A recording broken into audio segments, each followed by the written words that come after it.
Hello, this is Shay, and this is a midterm evaluation of the web development course at Northeastern University. Over the course, we have traced the evaluation of web development from simple static pages to dynamic full-stack applications. Today, I will go through this progress. As shown in the picture, we can divide the whole concept into two parts. One is the building blocks, and the other is the architecture. Starting with the building blocks, this is a trinity of the web development: the HTML, the CSS, and the JavaScript. Each of them will have a distinct purpose. Starting with the HTML, it provides a structure. We note that every element follows a simple pattern that with the tags with the attributes. More importantly, we discovered the difference between the header and the footer, main, section, and articles. And we explored the box model too, how the merging, padding, and border interact with create the efficient spaces. Padding interact to create the vision spacing that defines every layout. And then go to the CSS. The CSS brings the style. Beyond the basic selector attribute and value pairs, we touched on the bootstrap. This is a framework that accelerates our development by providing the pre-building components and the responsive grades, which means that we don't always need to build from scratch when a robust solution exists. Then is the JavaScript. This adds interactivities. Here we embrace the modern ES6 standards, which is a const let, replacing the problematic variables, and working with strings, numbers, booleans, and also with the arrays, maps, filters, and reduce. And here's all about the building blocks part. Then we can go to the architectures. With our building blocks in place, we ascended to architectural thinking, how these pieces fit together at the scales. And first, we come up with the two-tier clinic server model, the static files service by an HTTP server to a clinic browser. This is perfect for the portfolios and documentations and the content that really changes. And then another is the three-tier front-side rendered architecture. Here we introduce the new JSON with Express, creating a truly application layer between database and the user. We define roles that maps URLs to functionality, implemented the RESTful principle using HTTP methods, and our data flows as JSON endpoints. We integrate MongoDB as our database layer, completing the stack. Now we have persistence, business logic, and the presentation clinic separately. The clinic browser requests the data, and the server processes and retrieves it. And then the JavaScript dynamically renders the interface. After having a brief concept of what we learned, we will have see how they play together as a whole picture. Think of what we have learned not as the isolated tools, but as layer of a living system. Each layer has a specific responsibility. No layer can function alone. Today, we will understand the three-tier architecture. Once we grasp this foundation, the two-tier architecture will become obvious. It is simply a subset of what we are about to explore. From the development perspective, As shown in the picture, the architecture can be defined as two primary parts, the front end and the back end. But to truly understand the process, let's trace the journey of how everything is processed, from a user's click to data visualization. Start with the clinic, which is the browser. This is where the HTML provides the structure, and the CSS brings the styles, and also the JavaScripts as interactivities. When we, as a user, type a URL or click a button, the browser doesn't just sit there. It reaches out across the internet with an HTTP request. This is where the magic begins. The request revolves to the middle tier, our HTTP server, and running the Node.js and Express. Think of the Express not just as a traffic controller, but as the nervous system of our application. It will receive signals and process them, and then coordinate the responses. Express doesn't store data. Instead, it defines roles that listen for specific requests. When someone hits with a GET request, Express know exactly which controller function to invoke. But here, use what makes this layer powerful.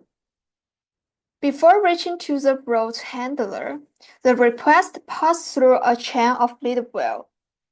So for example, the login middleware, which records the request for debugging, authentication middleware, which verifies JWT tokens, or session cookies, and etc. Each middleware can either pass control forward or terminate the request earlier. But here is where it gets interesting. The server doesn't know the answer either. It is not a knowledge repository, it is a coordinator.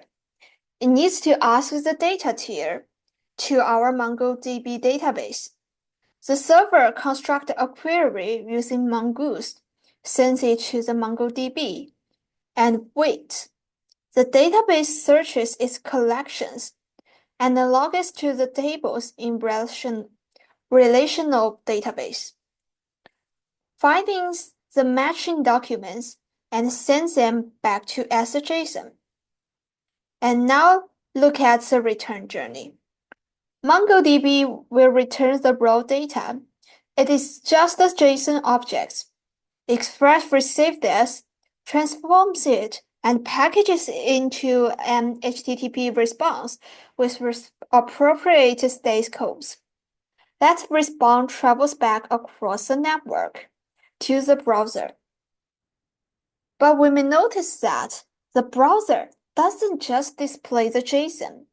If this happened, it would be useless to a normal user. We will never understand a raw JSON files. And this is where our JavaScript takes over.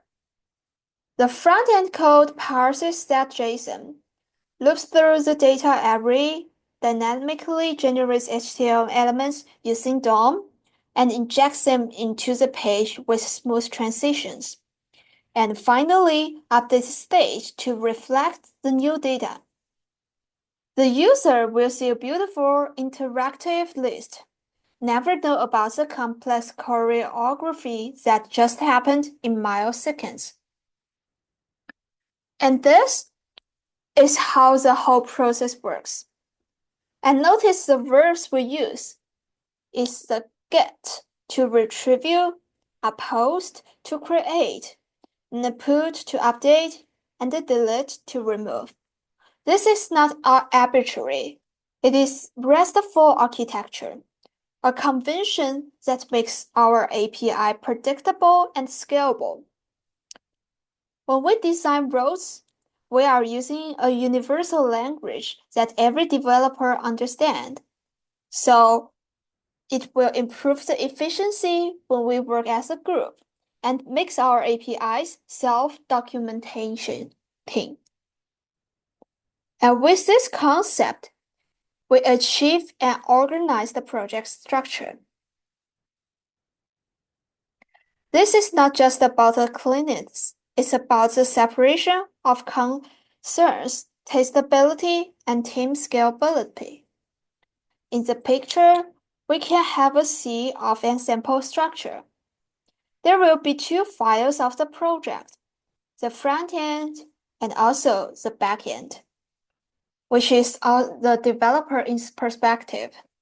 Inside the front-end file, we will have the HTML for the structure and the CSS for the styles and the JS for the interactive parts. And here it's not matching, but if we have multiple pages with HTMLs, always the CSS and JS and HTML will have the same name to match each other together. And for the backend, it contains the Node.js and Express to interact with the database. Here are also multiple parts. The server.js is the entry point that initializes the application. It connects MongoDB and starts listening on a port. And then it's the routes. It defines the API endpoints, but contain no business logic. They only delegate to the controller. Then go to the controller. That contains the business logic, like for example, the calculations, a data transformation, and etc. Then it's to the models. The model defines the data schemas. Using Mongoose, it defines the type of the data and the validation rules and default values and virtual properties. They added our database directly, but through a structured interface. This separation means a front-end developer can work on UI components while a back-end developer refines database queries, a parallel development without stepping on each other's toes. This is the whole idea of a three-tier architecture. And with this foundation, the two-tier architecture becomes very simple. From the project file perspective, we only contains the things in the front end for a two-tier architecture. This means no database is connected. Everything is listed in HTML, CSS, and JavaScript, perhaps using local storage or session storage for minimal persistence or simple static data. Therefore, the content shown in the browser changes rarely. This is suitable for a profile website, which our profile rarely changes, or the marketing landing pages. Once we have decided, the page will just look like that, or the documentation size, and also the simple dashboards with static data. The trade-off is clear is simplicity versus the dynamism. The two-tier is easier to deploy, but the three-tier enables personalization, real-time updates, and user-generated content. For our courses, we have already created two projects. The first one is just a two-tier project. We only need the front-end part, so we can just deploy our project in the GitHub. And for the second one, we need somewhere to store our database information and then to deploy it. And finally, this is the modern web development. Every line we write fits into this bigger picture. When you write a React component, you are shaping the presentation layer. When you design an Express route, you are defining the application layer's interface. When you create Mongoose schemes, you are structuring the data layers. Now, we will go to the one specific concept and explain it in a depth. Now we are going to focus on HTML. which is also known as the structure of a page. Start with an easy question. What is HTML? HTML stands for the Hypertext Markup Language. Don't worry about the name too much, but let's break it down to anyways, because it actually tells you something useful. It will be easily divided into two parts, the hypertext and the markup language. The hypertext means that the text that links to other text, clickable links, the ability to jump from one page to another. That was the original revolutionary idea of the web, the documents that can connect to other documents. HTML was built to support that. Then is the markup language. This means that you are taking plain content, words, images, and data, and you are marking it up. You are adding labels to it. You are saying, this piece of content is a heading. This piece is a paragraph. And this is a piece that's a list. This piece is a link. You are giving meaning to a raw content. So here's a one-sentence definition. HTML is a language we use to give structure and meaning to the content on the web. The fundamental unit of HTML is a tag. A tag looks like this.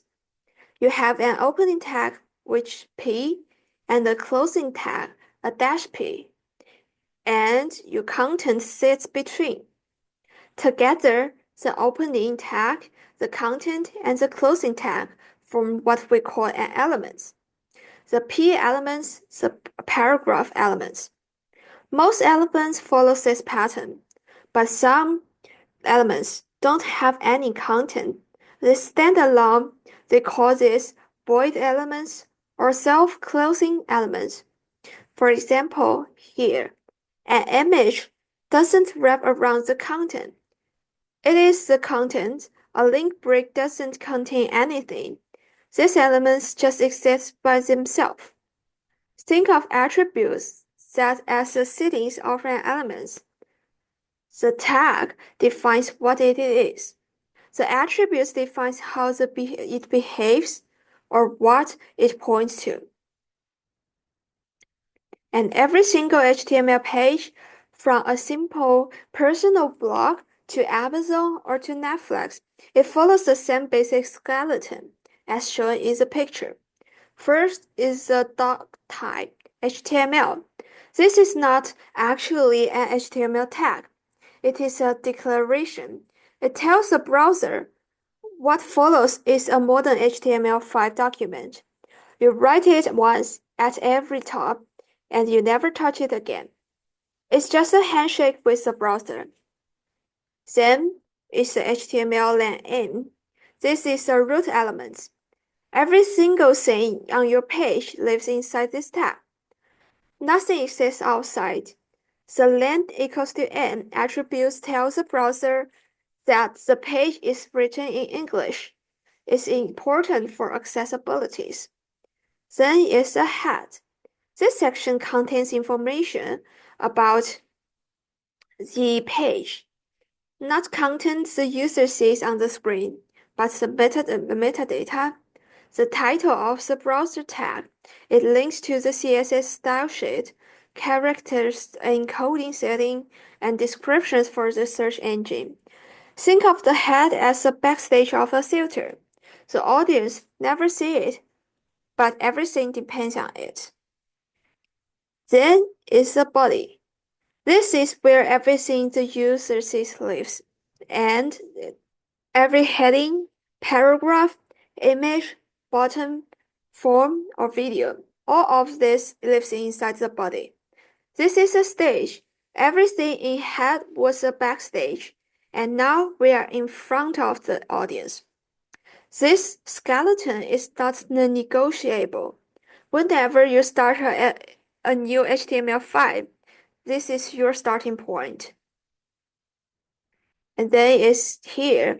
Here's something really important about the HTML. HTML is not just a flat list of tags. is a tree, as shown in the picture. A body contains a header and the main. The header will contain h1, then main contains a p. This is a hierarchic, a family tree. Browsers take your HTML and convert it into this tree structure internally. It calls the DOM, the document the object model. Every element is a node in that tree, and when CSS style things, when JavaScript manipulates things, they are navigating and modifying the tree. Understanding that HTML is a tree, not a list. Now we need to change how you think about writing it. We should think, what is the relationship between these pieces of content? What contains what and what belongs together? Now we are arrived at the most important part, the semantic HTML, which is the core concept. The semantic HTML means using the HTML tag that correctly describes the meaning of your content, not just appearance. Let me show you the problem first. HTML has a tag called div. A div is a generic container. It means absolutely nothing on its own. You can make a div look like anything with CSS. And you can make it look like a heading. You can make it look like a button. And also you can make it like a navigation bar. So technically, you could build an entire web page using nothing but div tags. The code will look like the one on the left here. And if we style it correctly, it might look perfectly fine in the browser, but it is one fundamentally broken HTML. Here is why. When a screen reader reads this page, it has no idea what any of it means. The user cannot navigate by headings because there are no headings and there are no meaningless boxes. And now look at the right one. Read that out. It tells a story. The browser understands it. The screen reader can jump straight to the nav, and the Google can identify the H1 as the most important heading on the page. Any developer can open this file and immediately understand the layout without reading a single line of CSS. Same visual result, but completely different quality of the code. Then we can go and have a see semantic tag families. HTML5 is a modern version of HTML. Introduced a whole family of semantic tags to replace div. Let me walk you through the most important ones. The header, the introductory section of a page, usually contains a log, sign name, or top-level navigation. And then is the nav, a block of navigation links. Use this for your main menu, your sidebar navigation. The main, the primary content of the page. You should only be one main per page. And then is the section, a semantic grouping of content. If you can give it a heading, and it forms a logic trunk of your page. Then is the article, a self-contained piece of content that could stand on its own, even outside the context of the page. Then is the aside. It's the content that's related to the main content but not central to it. A sidebar to up or a pull quote. Then is the footer. The closing section of a page usually contains the copyright of information, and then you can see a full semantic page structure looks like this one given here. And then is the last part, the headings and content hierarchy. HTML gives us a 6 level of headings, H1 to H6. The most common mistake is to choosing heading level based on how big it looks like, rather than what level of importance it represents. While we're writing the code, we need to follow the rules. There should be only one H1 per page. It is the main title, the single most important heading, and H2 tags are your main sections. H3, that is used as you for subsection within those. And never skip headings levels. Don't jump from H2 to H4. If you want different size visualization, just use CSS. Don't abuse headings text for styling purpose. So this is all about the HTML. Soon I will show you a demo code how to build an HTML page. So let's start a live demo coding of the HTML.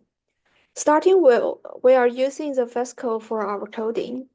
First, for example, if we start with it, we can just type HTML and here HTML file. It will automatically generate the structure of this HTML. And here it doesn't matter. We just need to change the title of the HTML. We named it. It's just my name is. We'll change the title to be my first page. And this is the head of the HTML. You will never see it in the browser. And now we're going to write the real things, which is inside the body. And first we can have a header of the page. And H1 is the first heading we use. We name it as my website. This is H1 and the header. Then we can, for the header, we can have the navigation bar. For example, we can have a href. It's gonna be the about, which means that once we click this, we will jump to the about section, and then another href. We can name it as the blog.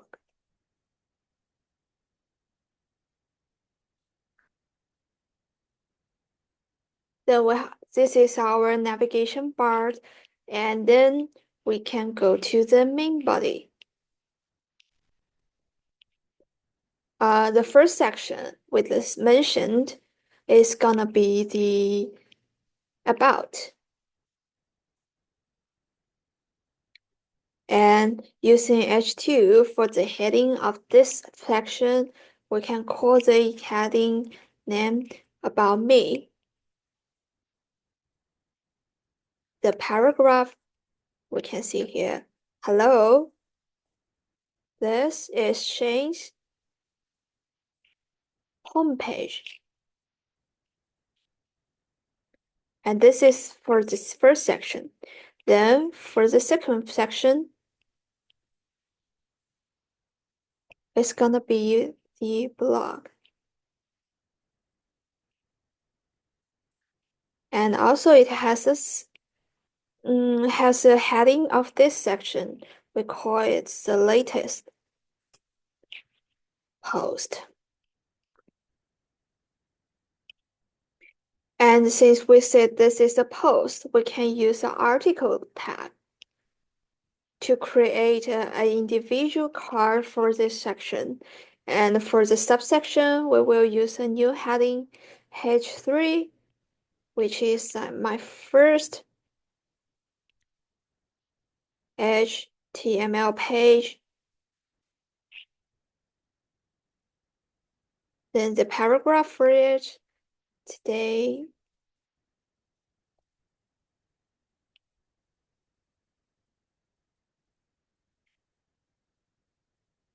HTML in a structure.